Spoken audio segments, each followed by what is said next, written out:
Reading star. महोदय,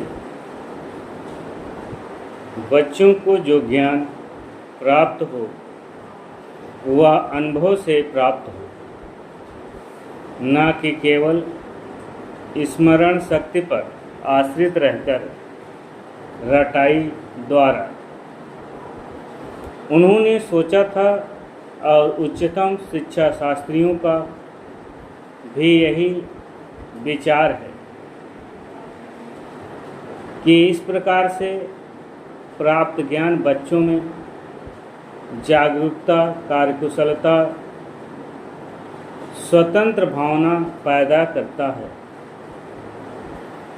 जो इस जीवन के संग्राम में बहुत सहायक हो सकता है। दूसरा मौलिक विचार उनका यह था कि इस प्रकार की शिक्षा इस देश के लिए अनुकूल ही नहीं बल्कि अनिवार्य है। बच्चों से जो कुछ भी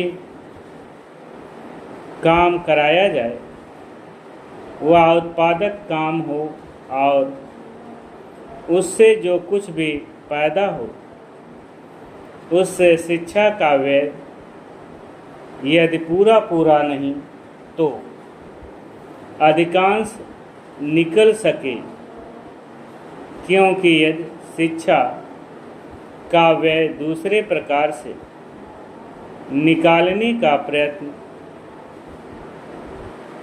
किया जाएगा तो वह बोझ इतना बड़ा होगा कि शिक्षा सार्वजनिक नहीं बन सकेगी। पिछले वर्षों में जो कुछ भी विचार किया गया था या प्रयोग करके देखा गया, उससे जहाँ तक मैं समझता हूँ वही निष्कर्ष निकाला जा सकता है जो पहले सम्मेलन में हुई बहस से निकाला जा सकता था।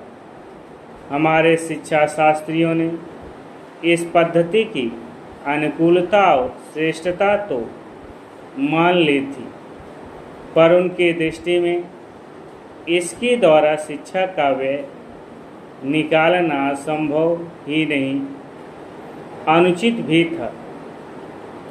प्रयोग से देखा गया है कि इस पद्धति की उपयोगिता है और इससे पूरा नहीं तो अधिकांश व्यय निकाला जा सकता है। यह मैं प्राथमिक और माध्यमिक शिक्षा के संबंध में कह रहा हूँ। उच्च कोटि की शिक्षा के संबंध में अभी प्रयोग नहीं के बराबर हुआ है, इसलिए उसके संबंध में अभी कुछ भी कहना संभव नहीं है। इतना होते हुए भी हम देखते हैं कि इस पद्धति को उतना प्रोत्साहन नहीं मिला और न इसका उतना प्रचार ही हुआ जितना होना चाहिए था, और जितना स्वराज्य प्राप्ति के बाद हम कर सकते थे।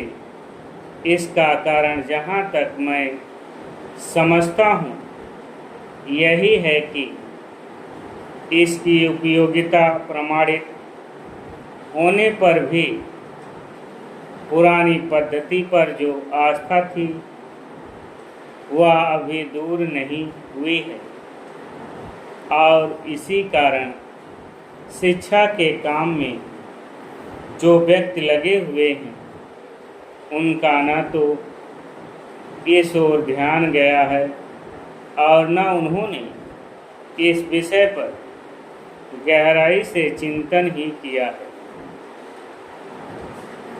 आज भी हम इतना ही कह सकते हैं कि इस पद्धति का अभी केवल प्रयोग ही किया जा रहा है। इसे राष्ट्रीय कार्यक्रम मानकर हमारी सरकार ने उसको चालू करने का निश्चय किया और क्रियात्मक रूप से कुछ करने की बात तो नहीं के बराबर ही है।